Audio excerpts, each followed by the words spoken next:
मुझे तो पहली बार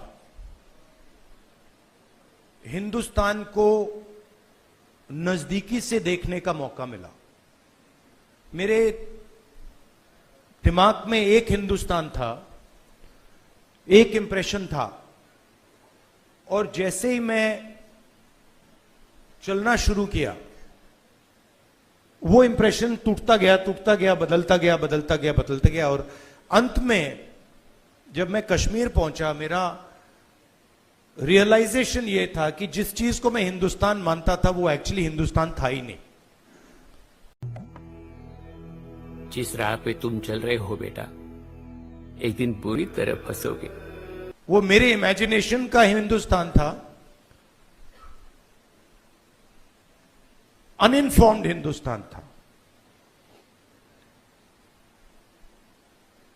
और ये जो मैं हिंदुस्तान भारत जोड़ो यात्रा में जिसको देखा है, ये भी एक प्रकार से अनइन्फॉर्म्ड हिंदुस्तान है। ये पहले वाले हिंदुस्तान से बेहतर इन्फॉर्म्ड है, मगर ये भी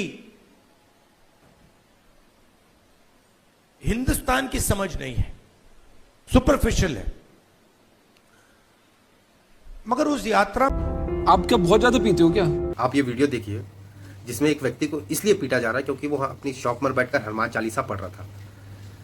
उसी में कुछ मजहबी व्यक्ति आते हैं जिनको हनुमान चालीसा रास नहीं आती है, उनकी आस्था पर ठेस पहुंचती है और वो आहत हो जाते हैं। इस कारण इस व्यक्ति को पीट देते हैं। आप ये सोच रहे होंगे कि ये घटना किसी इस्लामिक कंट्री की होगी। ना ना ना ना, आप गलत सोच रहे हैं। ये घटना हमारे देश की है। ये घटना कर्नाटक में हुई है, जहां एक व्यक्ति को इसलिए पीट दिया क्योंकि वो अपनी शॉप में हनुमान चालीसा सुन रहा था और मजहबियों को ये चीज रास नहीं आई। वैसे तो ये इनका कहने के लिए ये पावन महीना है, लेकिन ये पावन उसको छोड़े नहीं है। कभी ये रोड पर लोगों को प्रताड़ित करते हैं, सड़क पर गांड उठाकर नमाज पढ़ने बैठ जाते हैं, कभी ये यूनिवर्सिटी में गांड उठाकर नमाज पढ़ने बैठ जाते हैं, कभी ये किसी की हनुमान चालीसा पर ये हाथ हो जाते हैं। ये ऐसे करतब करते रहते हैं, किसी प्रकार का उन्माद चाहते हैं ये, क्योंकि इनका मकसद ही उन्माद चाहना है ना। क्योंकि जो जिनकी उत्पत्ति ही हिंसा से हुई हो, जिनका कन्वर्जन ही हुआ हो हिंसा के द्वारा, तो वो हिंसा ही वाली बातें समझते हैं। इसलिए उनका कार्य हिंसा फैलाना, तो वो अपना कार्य कर रहे हैं। और आप जैसे हम जैसे लोगों को इनको टैकल करना है, तो ये जिस भाषा में समझते हैं उनको उसी भाषा में टैकल करना जरूरी हो जाएगा। क्योंकि ये प्यार भरी बातें नहीं समझ सकते ये लोग, इनको इन्हीं की भाषा में जवाब देना पड़ेगा। क्योंकि हिंदुओं के कोई त्योहार नहीं हुआ है जिसमें ये अपनी कुदृष्टि नहीं डाले हो। कभी रामनवमी पर पत्थरबाजी, कभी दुर्गा पंडाल में पत्थरबाजी, कभी गणेश पूजा में पत्थरबाजी। ये हर हिंदू त्योहार में अपनी मजहबी कुंठा दिखाते रहते हैं। और हिंदू इनकी आस्था का सम्मान करते हुए दिन में 5 बार, साल में 365 दिन इनकी जो लाउड स्पीकर से चीख निकलती है वो सुनकर भी इनकी आस्था का सम्मान कर रहा है। और ये हनुमान चालीसा को सुनकर आहत हो जा रहे हैं। ये इतने मादर चोत किस्म के लोग हैं। ये जिस भाषा में समझते हैं उनको उसी भाषा में जवाब देना आना चाहिए। वैसे सर कल शाम को 6 बजे 6:15 का टाइम मैं यहाँ पे एक साउंड प्ले कर रहा था, गाना भजन प्ले कर रहा था। 3-4 लोग आए और मुझे धमकाने लगे कि फोन स्पीकर वगैरह बजाया तो मेरे को मार दूंगा पूरा। तो मैंने बोला आपको तकलीफ क्या हो रही है? तो बोला हमारा अज़ान का टाइम में सब नहीं पे प्ले करना। तो बोला अज़ान का टाइम तो अभी नहीं है ना, तुम अभी ऐसा क्यों कर रहे हैं? तुम ज़्यादा बात मत करो, ऐसा बजाया तो मैं तुम्हारे को मार देता।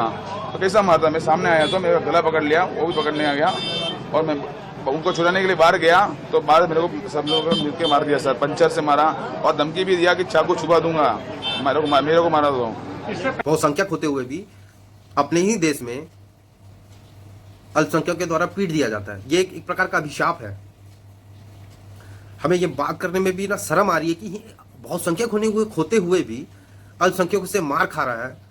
इससे बड़ा अभिशाप कुछ हो नहीं सकता।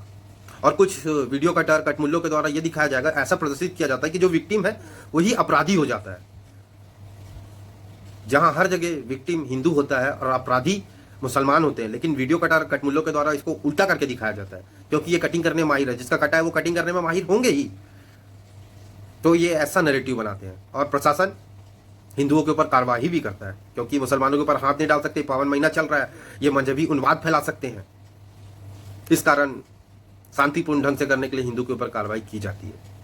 ये है हमारे देश का हाल। और हिंदू शांतिपूर्वक बैठकर देख रहा है, अरे मेरे ऊपर तो बात नहीं आई ना, जब मेरे ऊपर बात आएगी तब देखेंगे, तब इस पर बात करेंगे। क्योंकि ये भाईचारा निभाने पे लगा हुआ है ना, क्योंकि किसी मेरे अब्दुल से, मेरे पड़ोसी से मेरा व्यवहार खराब मत हो जाए, सच बात बोलने में गांड फटती है इनकी। तो फिर रहो नपुंसक की तरह मार खाते, नपुंसक की तरह बैठे।